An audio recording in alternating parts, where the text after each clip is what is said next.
You got to put the oxygen mask on yourself before you put it on your kid, because if you're not conscious, if you're not alive and healthy, you can't support anyone else. You're not going to be breathing to do that. So the same goes for your business. You are most effective in your business when you are optimized, when you are healthy, when you are rested.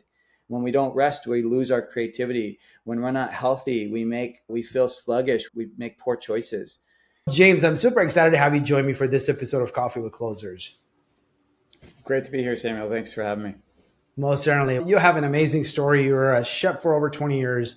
You're a published author. You've co-wrote a bunch of recipe books, and you also started a company called Pluck. So I'm just curious for our audience, if you could share a little bit about your journey and how you became an entrepreneur. Yeah, I was definitely one of those. So a professional chef, but I was definitely one of those people that was very proficient at cooking, but not so proficient at running a business. And I think I'm sure we've all heard that old story of you can know how to make pies, but you don't know necessarily how to sell or have a pie business. Mm-hmm. And I very much fit in that category. I started a meal delivery service before I started Pluck.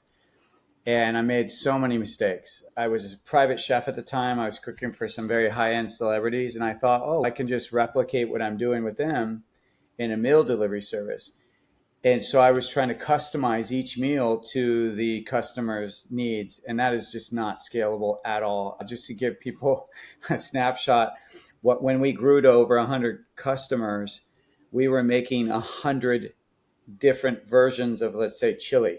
You know what I mean? So it's just completely batty and just didn't make any sense. And it's just that it's that common thing of like, where if you're not looking 5 steps ahead, then you're really not thinking about scalability, because what works at 5 customers may not work at 100. Yeah. So you obviously had some start in the business world, and then you decided to start this. So your entrepreneurial itch has been there forever, it seems like. It really has been. Here I was cooking for Tom Cruise, one A-list actor, one of the most amazing jobs you could have in terms of an ego push. Like anytime you mention your Tom Cruise's chef, everyone assumes you must be a fantastic cook, right? It's very ego stroking. Yet I wasn't satisfied. I really it felt very important to me to help more than just the 1%. I truly believe that my style of cooking, my view of food, is helpful to people. And I just wanted to reach as many people as possible. Went down that meal delivery service route. That was my goal for that. I had much bigger dreams of that. I imagined a nationwide program, multi-city program. And I grew it in LA for about 8 years. It killed me. Like I wasn't getting a lot of sleep. Wasn't exercising. I wasn't taking care of myself. I was basically I was helping others, but not myself. And it was one of those things where I self-funded. I had to work multiple jobs to keep myself afloat, because I also was getting panic attacks during that job. I was so panicked because I had other people on my payroll, and I wanted to always make sure that I could pay them.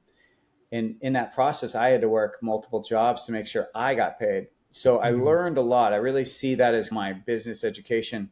And when I went to start Pluck, which is, I would say that, so the other business is called Wholesome To Go, and it still exists. I just don't have anything to do with it. I would say that business is more of a service business. Even though we were making food, it was really to meet customers' needs. And then what I'm doing now is really a product business. And I have to say, I really like a product business a lot better.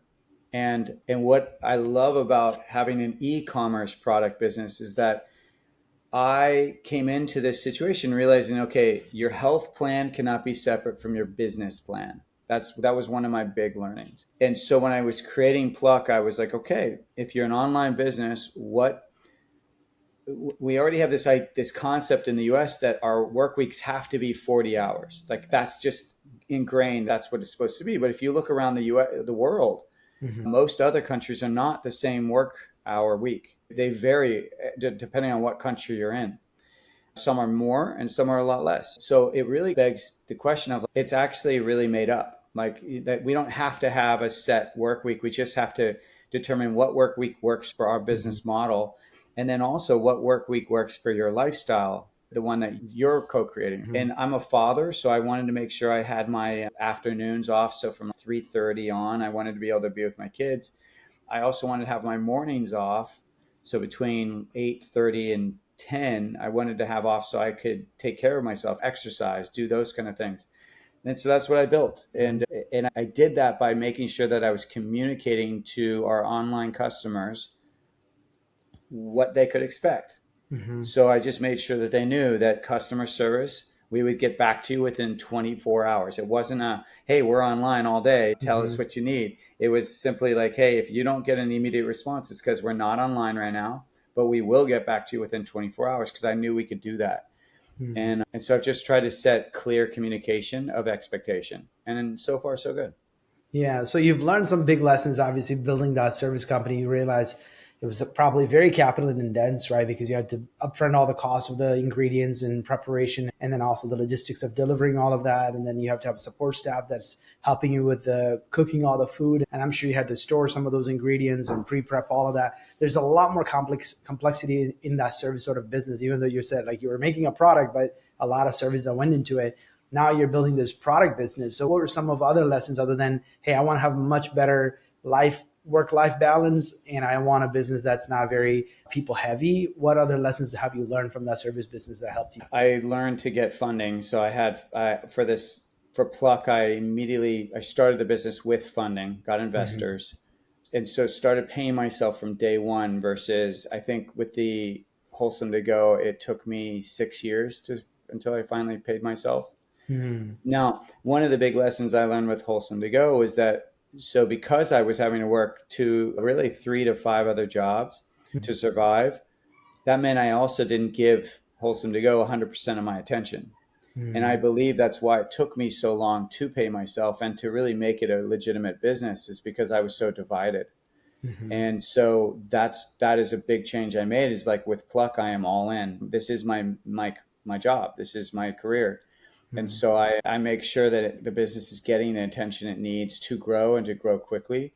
I also, what I love about the product business as well is that it's, in today's modern age, you can really utilize a lot of these modern tools. So once you get big enough, you can have a co-packer, you can have someone else fulfilling. So really the business, because I get to ask this all the time, like, where is your business located? And I'm like, I guess it's located where I am, but technically I could be anywhere and my business would continue. Mm-hmm. I could literally live in any country, in any state, and it would not affect my business. And I appreciate that. That's something that most people couldn't have done 30 years ago, 30 or 40 years ago, possibly.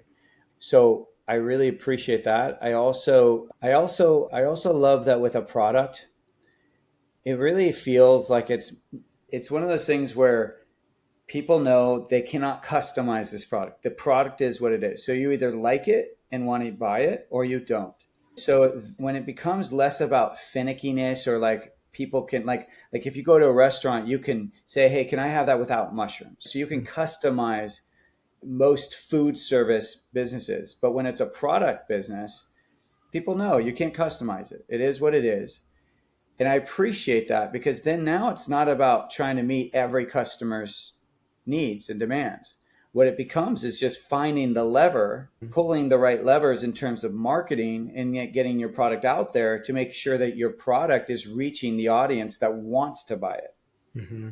And I just appreciate, I feel like that's a lot more efficient. And I just appreciate that. And it also allows for kind of that virality, like where the business can grow and it doesn't necessarily have to do with one person. Like in my other business, the meal delivery business, that business grew because a customer had a one-on-one relationship with us, and then talked about it.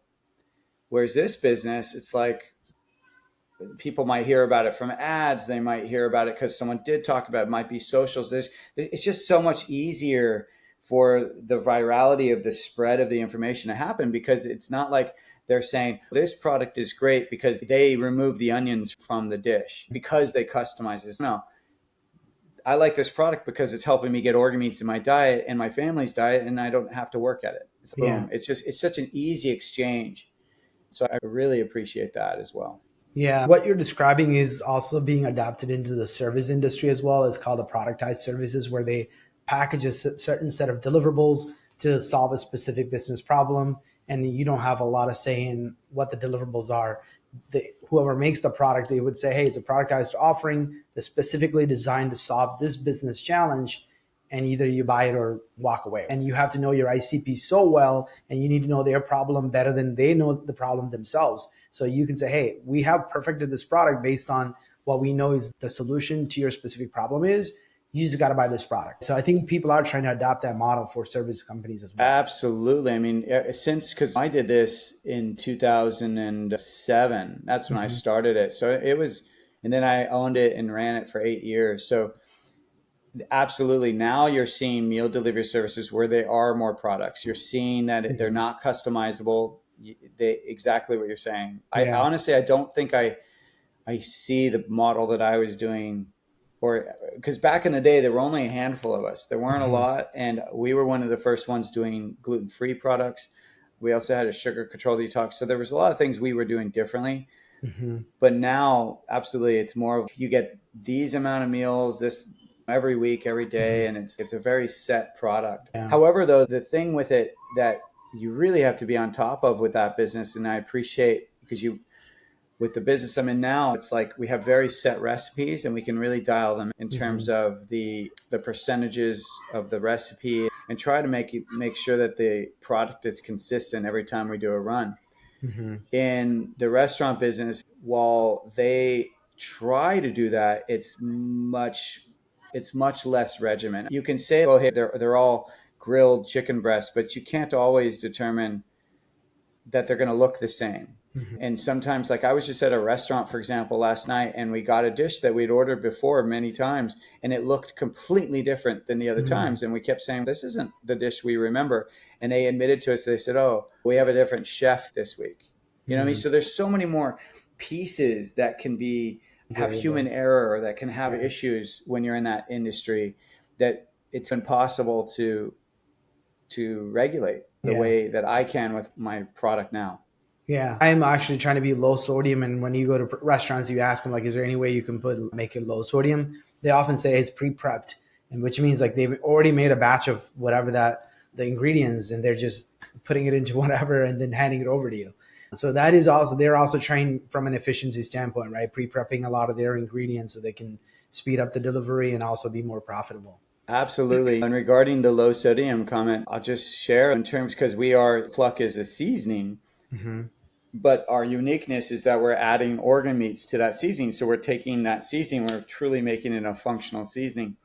But one thing that I always describe people as what's different between our seasonings and most seasoning blends is that if you think about it, what's the first ingredient of pretty much any other seasoning blend on the market? It's salt. And that's because salt is a cheap commodity.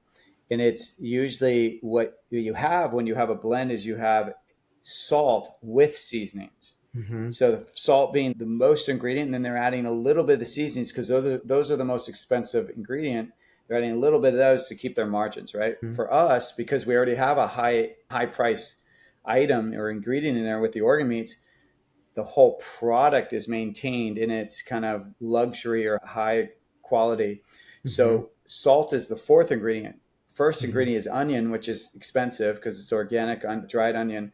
Second ingredient is organs. Third is garlic, depending on the mix you buy, and then fourth is Redmond real salt. So I always tell people it's a very different seasoning. Most food products out there are designed for that margin. Mm-hmm. We are designed for health. Our first priority is your health. Our second is the price because we recognize it's going to be expensive. Like when you're putting the quality of the product first, it's going to be more expensive. That is the true cost of food. So why even try to play a numbers game with people and try to make it cheap when I'd rather put your health as more important.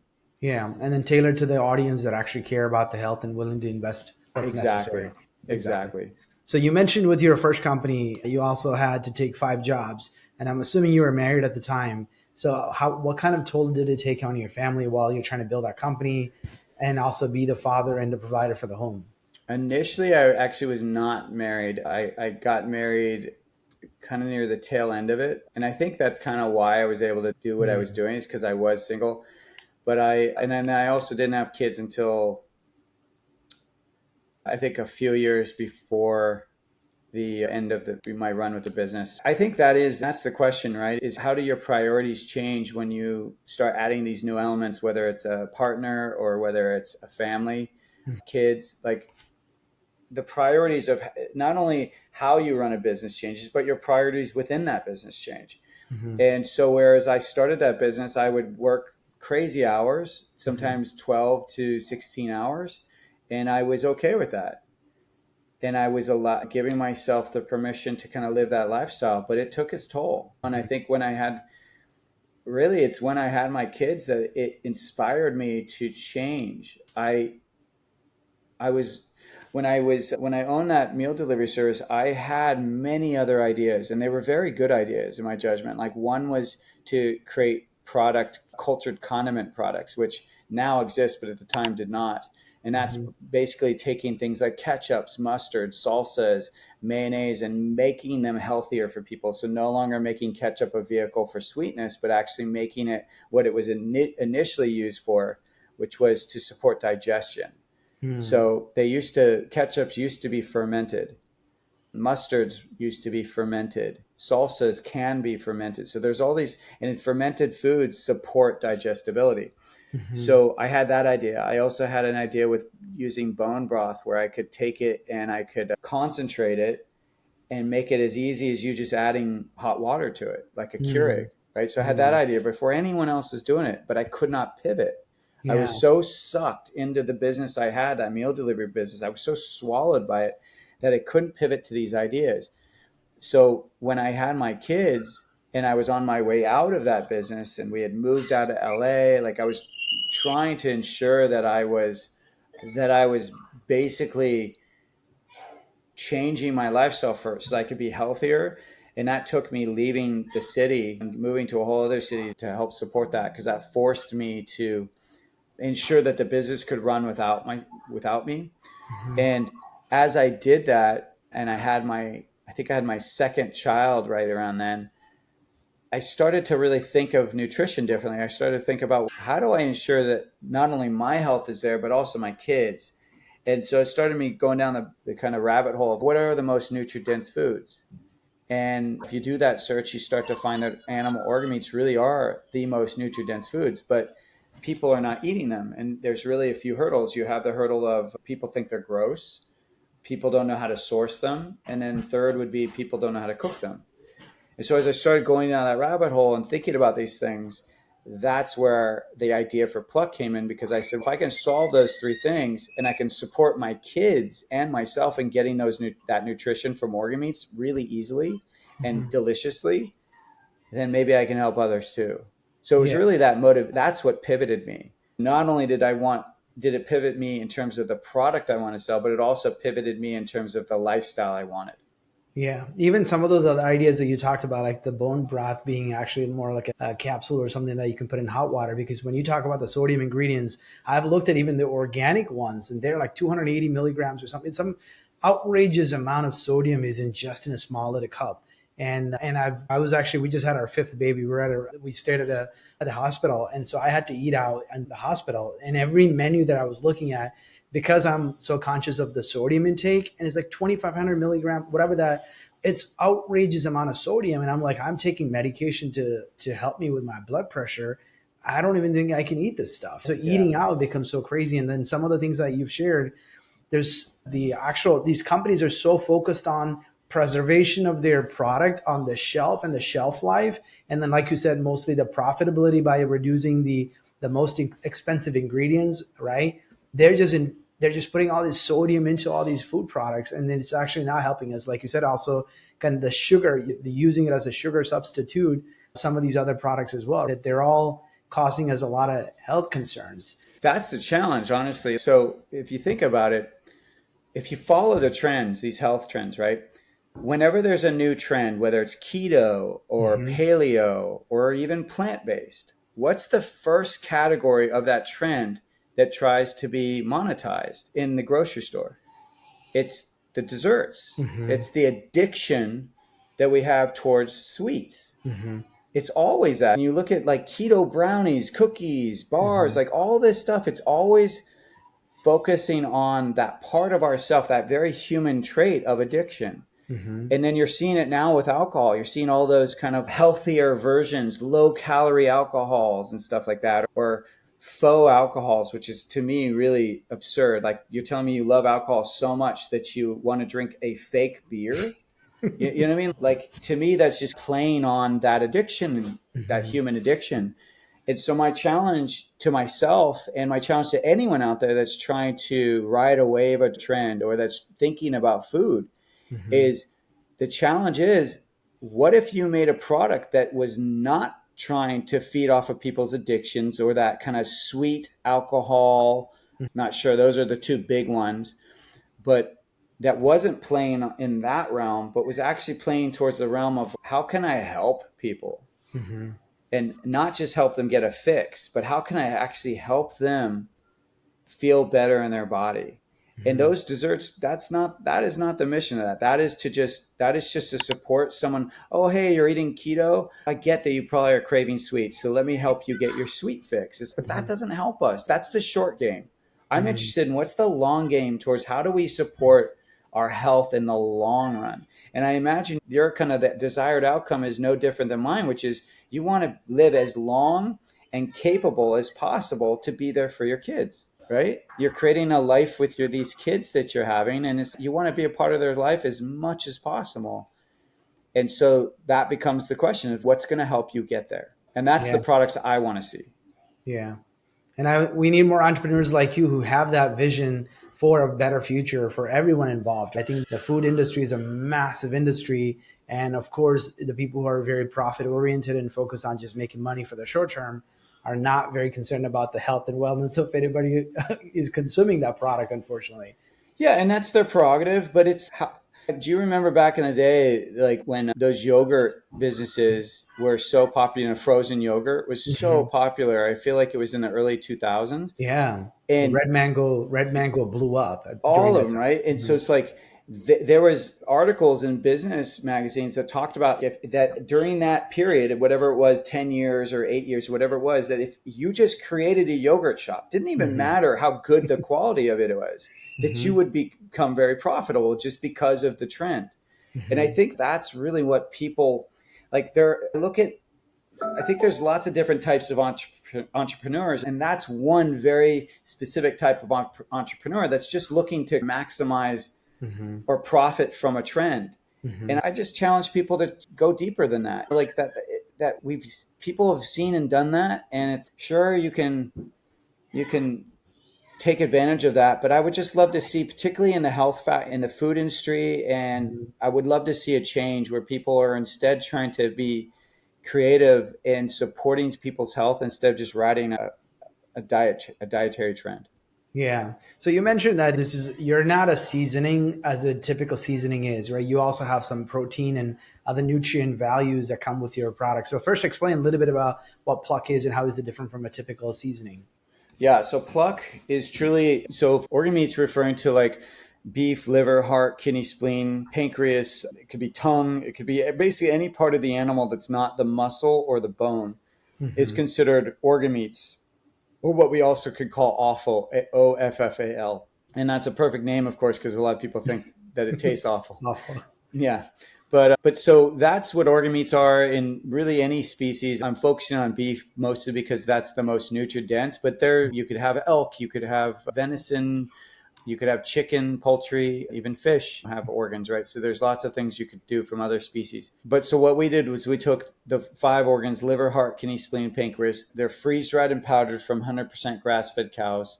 Hmm. And it's the same thing you find in dietary supplements like capsulated organ meats. All I did was take that ingredient and I combined it with the the shelf stable seasonings that we already also have. So basically what I was taking is two shelf stable products, Hmm. combining them and making the organ meats taste good, making it so that you didn't have to know how to cook them because you could literally just if you can salt it, you can pluck it. That's how we look at it, that it's literally no different than any other seasoning, but it's got the micro dosing of those nutrients from organ meats. And so organ meats have The best way to dumb it down, and not to say that anyone that understands it this way is dumb, but I just mean to simplify it, Mm-hmm. is that you think about what science tells you need in a prenatal to create life. All of those nutrients are in organ meats. So what happens when we slaughter a cow is we pretty much use about 50% of that cow. The rest is, in more cases than not, is just getting wasted. It's literally getting thrown out. And so when we talk about planetary focus or environmental focus, to me, one of the most environmental things we could do is to use 100% of that thing that we're already slaughtering or that we're already using. It'd be like buying a car but only using half of it. Like, it's just not efficient. It's not economical when you do that. And so that's what we are trying to do, is we're trying to support using more of that animal, particularly since we are a nutrient deficient society. Like 94 to 95% of Americans are nutrient deficient, but we are not calorie deficient. And Yeah. that's really important for people to remember. So it has nothing to do with we're not eating enough food. It has to do with we're eating the wrong foods.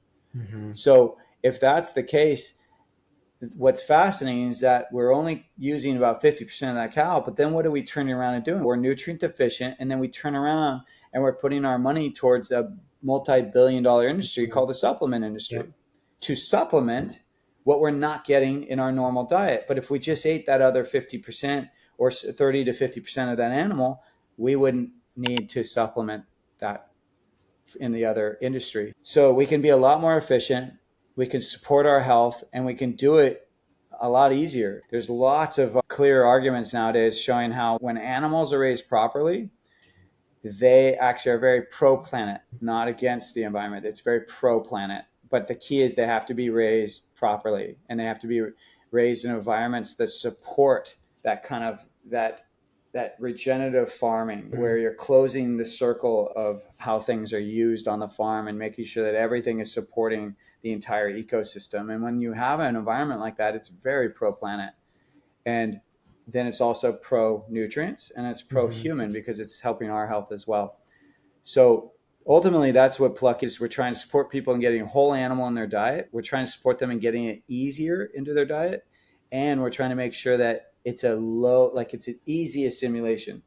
No one has to taste the organ meats. We make it so you can barely taste it.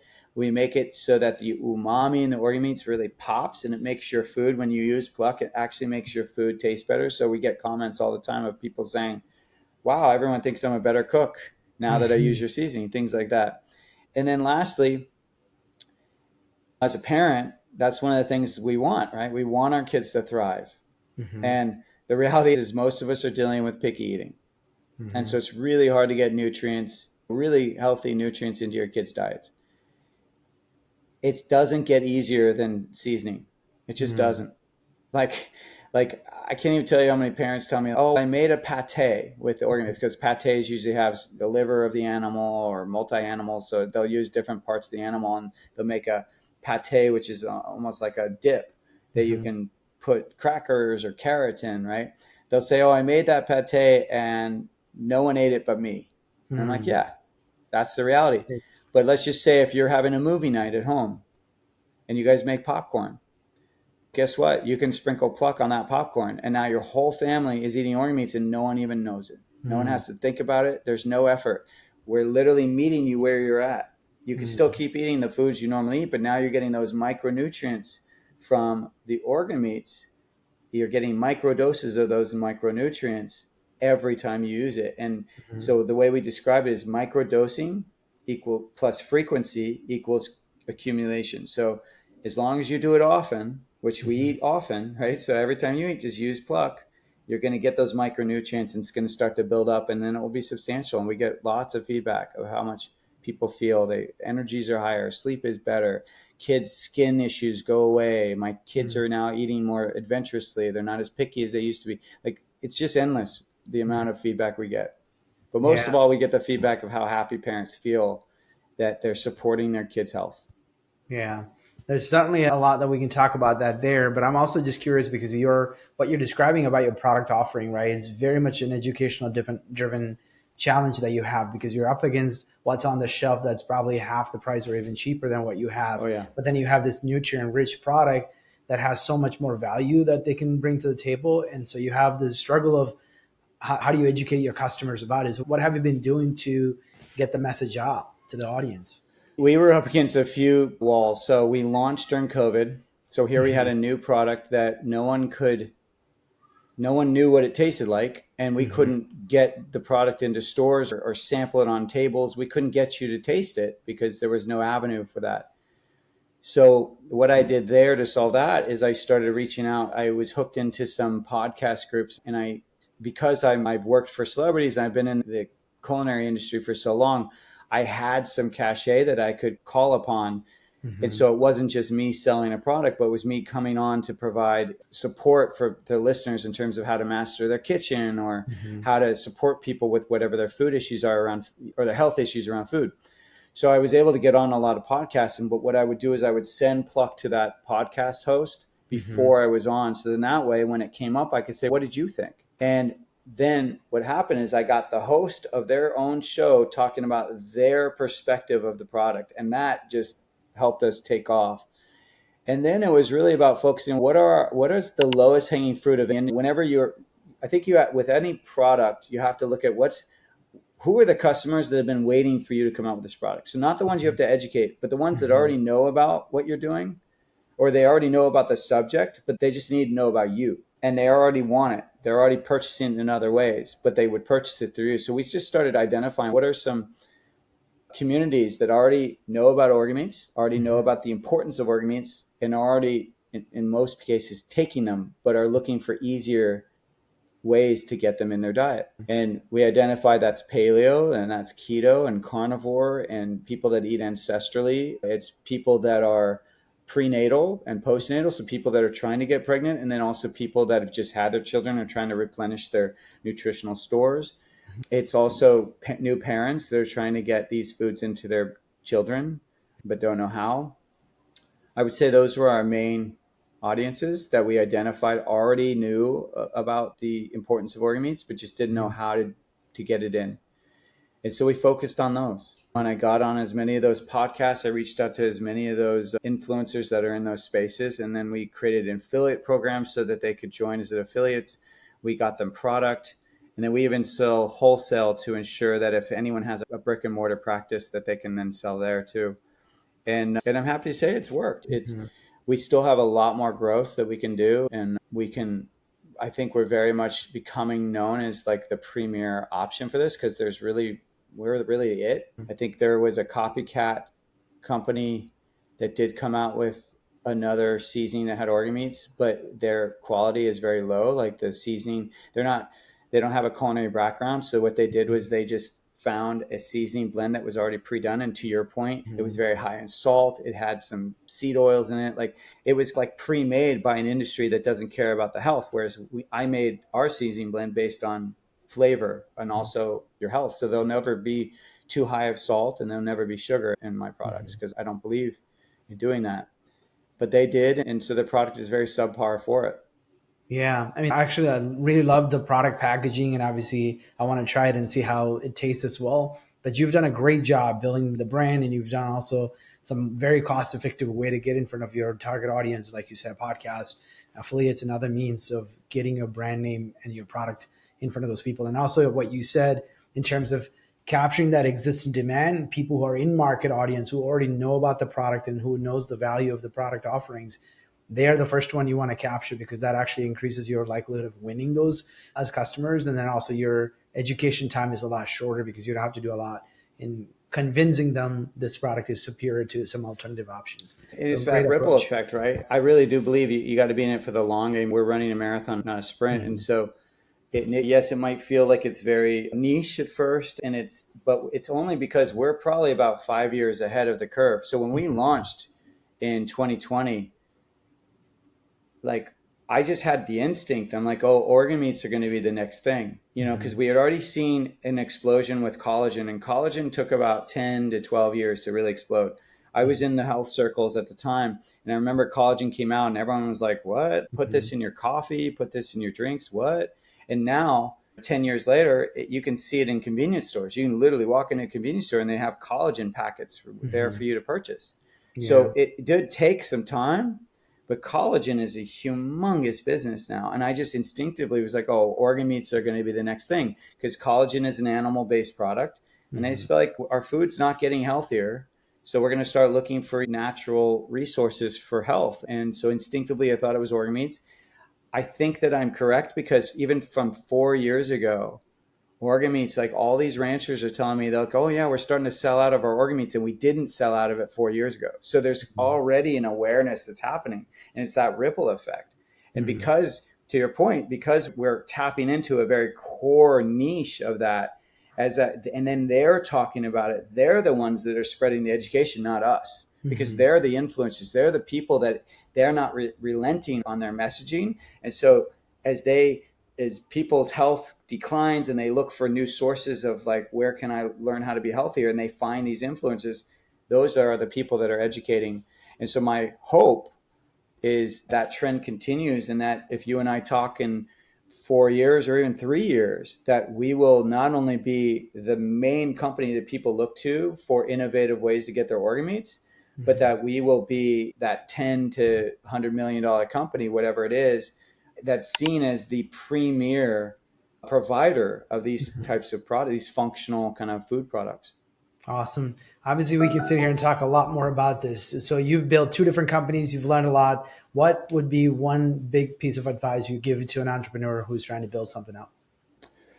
I think, going back to what I said earlier, I do think that's the biggest one for me, is that entrepreneurship is not for everybody, first of all, and that it really can become not only a time suck, but a health suck. Like, it can really negatively affect your health. I speak, like I said, I've been in this business 20 years, and I work with a lot of health practitioners, from dietitians to nutritionists to naturopaths to doctors. And they'll admit it, but everyone I know, like probably 90% of them, or even 95% of them, are unhealthy because they have so much output towards what they're trying to do that they don't take care of themselves. So I just have to reiterate that it's similar to that concept of, you got to put the oxygen mask on yourself before you put it on your kid, because if you're not conscious, if you're not alive and healthy, you can't support anyone else. You're not going to be breathing to do that. So the same goes for your business. You are most effective in your business when you are optimized, when you are healthy, when you are rested. When we don't rest, we lose our creativity. When we're not healthy, we feel sluggish, we make poor choices. So I really just advise that, even if it means slower growth, that you put your health first and make sure that you're doing the things you need to do to be in the game, be in the entrepreneurship for the long run, not just the short term. Most certainly. So knowing what you know today, what advice would you give the younger James Barry?